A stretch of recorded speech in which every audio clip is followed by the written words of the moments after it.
Investigators in regional Victoria are trying to piece together what caused a car crash into a beer garden that killed 5 people, including 2 children. The SUV struck patrons outside a busy pub in the centre of the popular tourist town of Daylesford. Police have described the scene as one of the worst and most confronting they've witnessed. There were families enjoying a warm evening at sunset when a car mounted the curb outside the busy Royal Daylesford Hotel and ploughed into them. It was just bedlam. Horrible, horrible, horrible. The BMW driven by a 66-year-old Macedon man. A few of us ran across, plus all the patrons of the pub and the owner of the Royal, trying to help whoever we could, and it was just chaotic. It was just a big mess. Ambulance helicopters airlifting the injured to hospital. Residents of the central Victorian town waking this morning to the aftermath of the tragedy. We were actually sitting there an hour before. Just knowing that happened is just... traumatising. Yeah. And it's very, very sad what happened.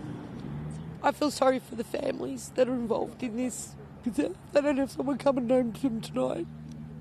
Local busker Anthony Rogers had been planning to perform on the grass yesterday. I would have been on this side of the path facing and probably just a little bit to the left of the statue, so I would have been right in the line of fire. Police say the car lost control coming down this hill on Albert Street, mounting the curb where families were sitting and continuing all the way across the grass and knocking a street light over. I've spoken to the head of our road policing area today who was at the scene, and he described it as one of the worst and most confronting that he had ever been to. The local mayor says the tragedy has rocked the tight-knit community. Enjoying a meal and then out of the blue a tragic accident happens. It sparked messages of support from across Australia and beyond. Prime Minister Anthony Albanese responding from China.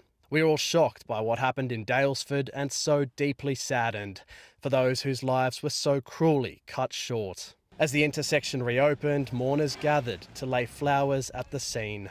It's a lot more gloomy than it was yesterday. It's just so unexpected and it's really sad. A town left grieving and in shock, with the impact likely to be felt for a long time to come.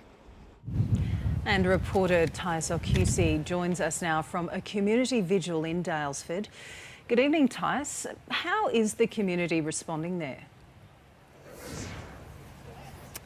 Well, Janice, this vigil was really just a chance for the community to come together and mourn those 5 lives tragically lost last night. Police say among those killed was a woman in her 40s, 2 men in their 30s, a young boy and a young girl. Now, there's still a number of people being treated in hospital, including a 6-year-old boy and an 11-month-old baby. Now, as for the driver, he's been taken to hospital with shock and police are still yet to be able to formally interview him. There is no indication yet as to whether he was speeding or had a medical episode prior to the crash last night, but today residents here in Daylesford have shown just how close the community is with this vigil tonight, and there are more vigils planned for later in the week. Thank you so much. That's our reporter Tyus O'Cusey updating us from Daylesford.